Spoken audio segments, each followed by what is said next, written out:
Welcome back to Made Up. It's your girl Diane, and in today's video, we are going to be reviewing that viral product from Topicals called Faded. If that sounds interesting to you, let's get made up. All right, so I know this product came out kind of a while ago. I think it's been over a year now, but I just got my hands on it probably about 4 months ago. I picked this up at Sephora. You can also obviously buy it on their website. Both places, it'll cost $36 to pick this little gal up. This product has gone viral because it is supposed to reduce hyperpigmentation and a few other things, but I feel like that's like the main thing. It's supposed to fade your dark spots.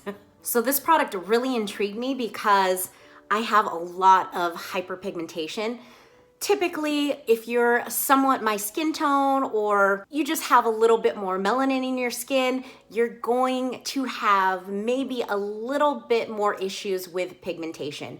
It'll come from all different sorts of reasons, but for me, after any sort of trauma, so if a pimple comes up, even if I don't pick at it or touch it, I will get a dark spot, and then of course I get freckles in this area. No matter how much I keep up on my sunscreen, it helps, but it's not 100%. And I also have like marks from a long time ago that I haven't been able to get rid of. I'm just doing the basics now. With skincare, I'm not doing anything like in a doctor's office. No major treatments, just basically skincare routines. So there's only so much that a regular skincare routine can do to like rewind the hands of time and maybe lack of sunscreen, but that's okay. Let's talk about the ingredients in this. The main ingredients of this are tranexamic acid, niacinamide, and azelaic acid. So those are really the superstar ingredients. Tranexamic acid will help with those dark patches or post blemish marks. I definitely need help with that. Niacinamide is going to help you with your overall skin tone and kind of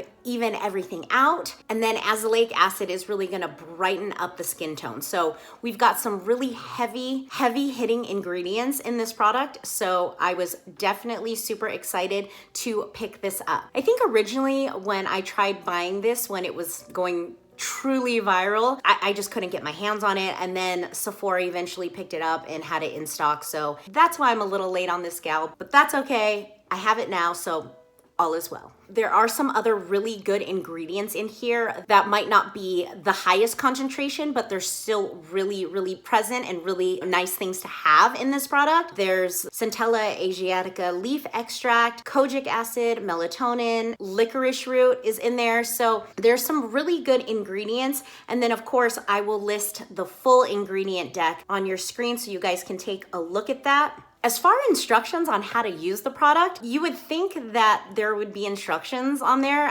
Let me see, I don't think I even have the box, but as I recall, I had to look up the instructions to find out like a little bit more detail on how to use this product. This is just a side note. I like it best when they have some sort of instructions like on the bottle, like a little something. I mean, you really do have to look it up to find out what's really going on. It basically says to put a thin layer on whatever area you're trying to affect. I should say that I'm using this on my face. It's definitely for your face, but you can also use it on any body part. So as far as application of the product, I just made sure that I had a clean face. So after my double cleanse with no other product on my skin, I just put a thin layer. So I put, about a pea-sized amount all over my face. I used my best judgment. And since I bought it at Sephora, I read the Sephora instructions. It says start by using it once a week. And then you can gradually work up to 2 to 3 times a week. When something has really active ingredients, I always do some patch testing, or I even do like kind of a limited scope. So what I did on this one was I did a patch test. When I didn't have a reaction, I started the trial. So the 90 days started with the first 4 weeks being only once a week. And I had absolutely no issues using it once a week. And I know that might be a little slow for some of you guys, but I just like to play things safe. I don't want to go through more trauma and maybe have some bad reactions, because I've tried products and whacked them on or had done stuff like that in the past. My skin might have some issues with those post blemish marks, and then I'm stuck for weeks, if not months, correcting those mistakes. So I play it very safe. So the first 4 weeks, one time only, and then after that, I did it 2 times a week. The total wear test is 90 days. And of course, I've been using it still, so I've been using probably for 4 months now. So I have a good picture about what this product should look like. Now, that being said, if you go onto the Faded website, which I did not at first, it says completely different instructions in my opinion. It says that you can work up to using this every day should you have no reactions. I did not know that. Do I think I would have had better results had I known that? Yes. Would I have increased how often I use this? Absolutely. So that would have been a good bit of information for me to know ahead of time. I just didn't think that the instructions between Sephora and the Topicals website would be so different. When you tell me to use something up to 3 times a week, I know that it should be used sparingly. When you tell me that I can work up to daily use, I would have played my wear test very, very differently. But that being said, this is my wear test. Just know that it might differ from what you might do or from what others have done. Another item that I should point out is something called Purging.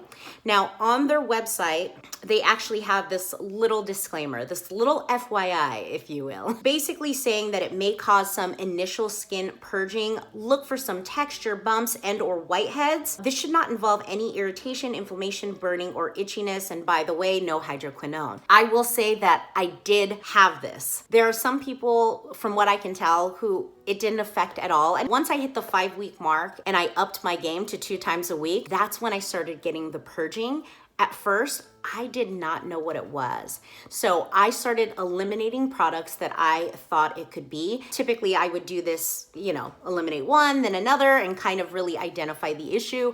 Once I eliminated that one product that I was using, and it was, by the way, it was a moisturizer with sunscreen in it, I stopped that purging. Since then, I have stopped using that moisturizer with sunscreen. I probably will pick it up in the future because I liked the product a lot, but not necessarily with this. So I will not put those 2 products together. And that's something you guys will just kind of have to play with, what may or may not work for your skin. I will say after I got rid of that product, of course, my skin calmed down. I stopped getting, I guess they were whiteheads, but I felt like I was breaking out, but they weren't full-fledged pimples, but they were whiteheads. I felt like they were everywhere. It was unbelievable. I had never seen my skin like that. And it wasn't something you could really see per se, but I could feel them. Just something to know, you might have that issue, and who knows? I feel like once I eliminated that moisturizer with sunscreen, who shall not be named, it helped. So it didn't like that product, but at the same time, maybe I was just done purging? I don't know. Either way, it started working better for me and my skin cleared up and everything was right with the world. So something else that we should talk about is the smell. Oh, the smell. And I know if you guys have researched this product at all or used it yourself, you know what I'm talking about. The smell is so strong. And with all the reviews that I have seen, read, watched, anything, no one has actually nailed what it smells like, but I have nailed the smell. And this is something that if you're a person who likes syncing a smell with a memory, you guys know what I'm talking about, right? I have nailed the smell. If you were a child going to the salon with your mom in the 80s and she went to get a perm, you know the smell, because that's what it smells like. And I know that sounds terrible because a perm typically has so many chemicals in it, but I am telling you, it is spot on the smell of my mom's perm. It's obviously a lighter version, like it's not as strong as the salon, but it's the smell spot on. I'm telling you, if you know what I'm talking about, leave a comment down below just so that I know that I'm not alone in this. Well, did I get used to the smell? Absolutely. I will suffer through it if I can get rid of this pigmentation. That is more important, I assure you.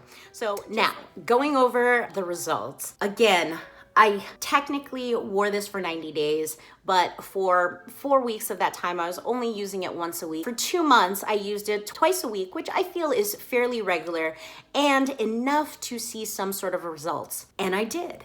So I'm gonna put some pictures on the screen just of some times that I was using it. I don't know that you can actually see the difference in these pictures. I'm being honest. Now, a few things. Again, I only used it twice a week. I don't expect to get the same results that other people in the past have gotten, especially if they were up to daily use. But I did notice a difference in my skin tone. It was definitely lighter and brighter. And as far as hyperpigmentation, it did affect some of the new spots that I got maybe on my cheeks that were very, very young and fresh.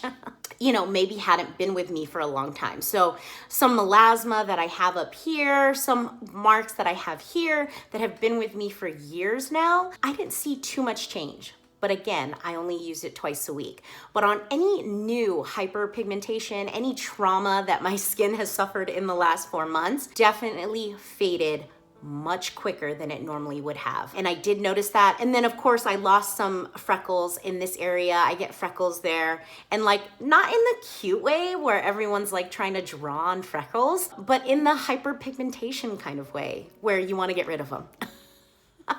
But that's okay. I could have like a trauma scar from a blemish for 6 months, sometimes even 8 months. It could take that long for me to get rid of it. And I was getting rid of fresh new blemish spots. I mean, in weeks, 4 weeks, it was looking amazing. And that is a huge difference. I don't know that the pictures do it justice. It definitely helped me. I am looking forward to upping my game and using this more times during the week, and maybe I can get rid of some of this melasma. If I do, I will fill you guys in either in the description box or I'll post it somewhere, either Instagram or TikTok or somewhere, you know, kind of just updating you guys. If it's life-changing, I'll definitely do that. If it's just gotten better, I'll update the description box down below. But for the most part, have you guys tried this? Let me know what you think. Thank you so much for joining me. I had a lot of fun. Please like, comment, and subscribe. And don't forget to ring that notification bell so you can be notified of all my future uploads. Until next time, friends.